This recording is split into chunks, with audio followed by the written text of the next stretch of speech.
You know, when young children need an organ donation, it can be very difficult to find a match. And there is no doubt it is incredibly difficult for parents saying goodbye to their children to decide to donate their organs, even if they are able to give hope to other families.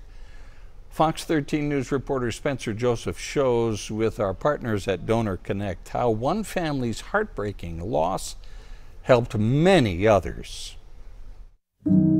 It's the hardest thing a parent hopes they'll never face. 3-year-old Taisley Hale loved everything and everyone. Good job! But especially loved horses. She was in an accident while she was riding her horse.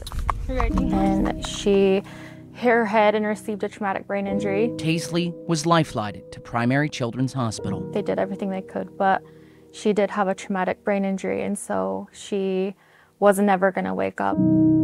My husband and I had to make that hard choice. We just knew if we could wake Taisley up and ask her if she wanted to be an organ donor, that she would say yes. She was the type of girl that loved everybody. Her parents, Whitney and AJ, said goodbye as hospital staff and transplant coordinators stayed with Taisley until the very end. Even though we couldn't be in there to hold her hand until her heart stopped beating, she was loved and taken care of. The heartbreaking decision came down to one thing. If we could help even just one parent not feel that pain that we were feeling, then it was worth it. I take my hat off, and I'm like, I've not been in that situation, but I see it and I work with it every day, and no words can express the gratitude that we feel for those families. Dr. Jean Puerta is the director of abdominal transplant surgery with Intermountain Health, and he sees firsthand how those decisions can change lives.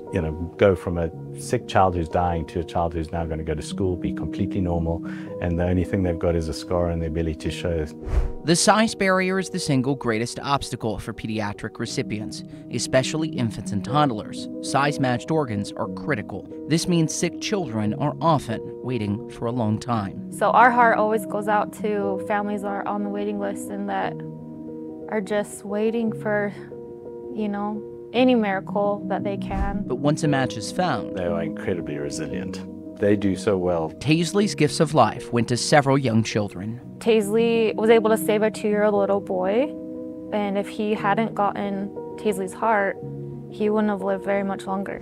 And while those had to be size matched, kidneys, on the other hand, can be donated to anyone. So her kidneys were able to go to 2 older gentlemen. They're both grandpas.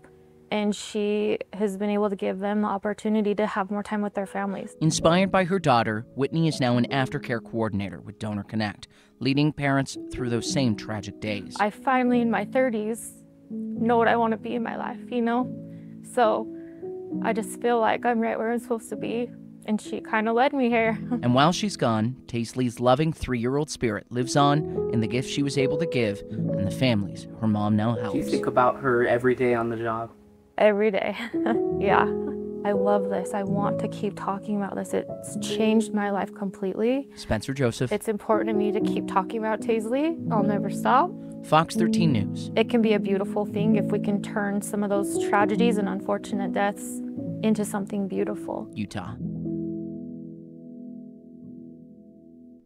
I have to say, on a personal note, Taisley looks an awful lot like one of my granddaughters, whom we were with just over this past weekend. Beautiful little girl. Yeah, and what a heartbreak. It truly is. And knowing that there are about 2,100 kids in America right now that are waiting for a transplant, 27% of them are under the age of 5. And, it is an amazing gift that these families and that family chose to do this, and they're so thankful. How do you do that? As a family, you are in the throes of hoping for a miracle for your little one to please wake up, Taisley, please wake. How long did they go with her asleep like that before they finally decided this is not going to change? Well, and there is a point in which that process starts, and it actually happens over a couple of days normally. So every case is a little bit different, but a couple of days, and it's heartbreaking, right, Bob? It is really heartbreaking, but there is that hope at the end, and In 2023, about 1,900 kids actually got organs that they needed for life-saving efforts. So it is a amazing, amazing decision that families have to make, and you know, those families that are the recipients are there's often really thankful. no words of gratitude are sufficient. So, Spencer, thank you. Thank you for telling. This is another good one, Mike.